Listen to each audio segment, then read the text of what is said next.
죽음을 생각하는 것은 더 나은 삶을 사는 법을 배우는 것이다. 이 말에 동의하시나요? 아무도 피할 수 없는 그 순간. 누구에게나 찾아오지만 누구도 익숙해지지 않는 단어. 바로 죽음입니다.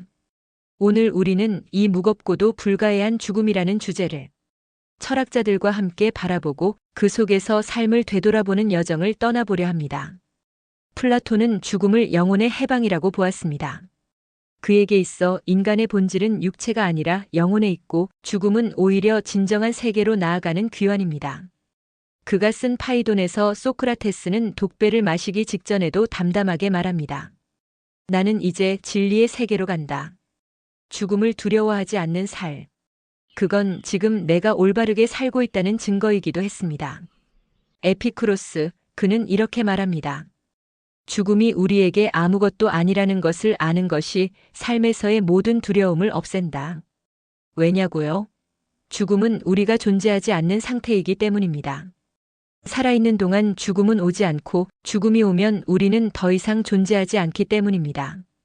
결국 그는 죽음을 두려워하는 감정은 오해에서 비롯된 거라고 봤습니다. 죽음은 끝이 아니라 새로운 시작이다. 아우구스티누스는 죽음을 하나의 문으로 보았습니다. 이 세상에서의 삶은 임시적 삶, 그리고 진정한 삶은 죽음 이후에 있다고 믿었습니다.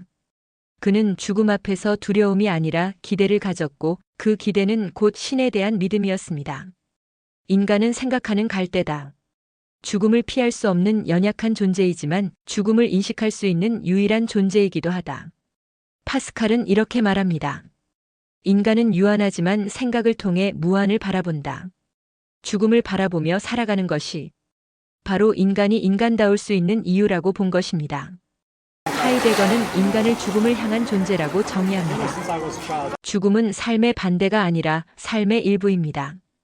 그리고 우리가 죽음을 자각할 때 비로소 삶은 진정한 나의 것이 된다고 말합니다. 죽음을 잊고 사는 사람은 타인의 시선 속에 사는 사람이고 죽음을 자각하는 사람만이 자기 삶을 주체적으로 살아갑니다. 인간은 스스로 만든다. 죽음이라는 피할 수 없는 절대적 상황 속에서도 우리는 여전히 선택할 수 있다는 것입니다. 즉, 죽음은 끝이지만 그 끝이 오기 전까지 나는 어떤 존재로 남을 것인가는 오직 나만이 결정할 수 있는 과제입니다.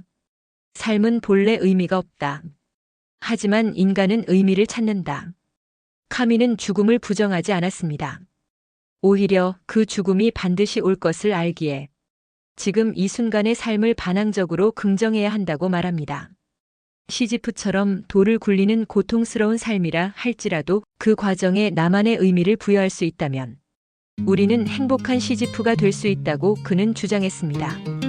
철학자들은 죽음을 멀리하려 하지 않았습니다. 오히려 죽음을 응시하며 그 안에서 더 깊은 삶의 통찰을 얻고자 했습니다. 죽음은 어쩌면 삶이 끝난다는 사실이 아니라 내가 어떻게 살고 있는지를 비추는 거울일지도 모릅니다. 누구나 죽지만 모두가 같은 방식으로 사는 것은 아닙니다. 누구는 죽음을 두려워하며 살고 누구는 죽음을 받아들이며 오늘을 온전히 살아갑니다. 이제 여러분께 묻고 싶습니다. 당신은 죽음을 어떻게 생각하시나요? 그리고 그 생각은 지금의 삶에 어떤 변화를 주고 있나요? 죽음을 준비하는 것은 곧 삶을 준비하는 것입니다. 지금 이 순간을 조금 더 진실하게, 조금 더 온전히 살아보는 것. 그것이야말로 철학자들이 우리에게 남긴 가장 인간적인 조언이 아닐까요?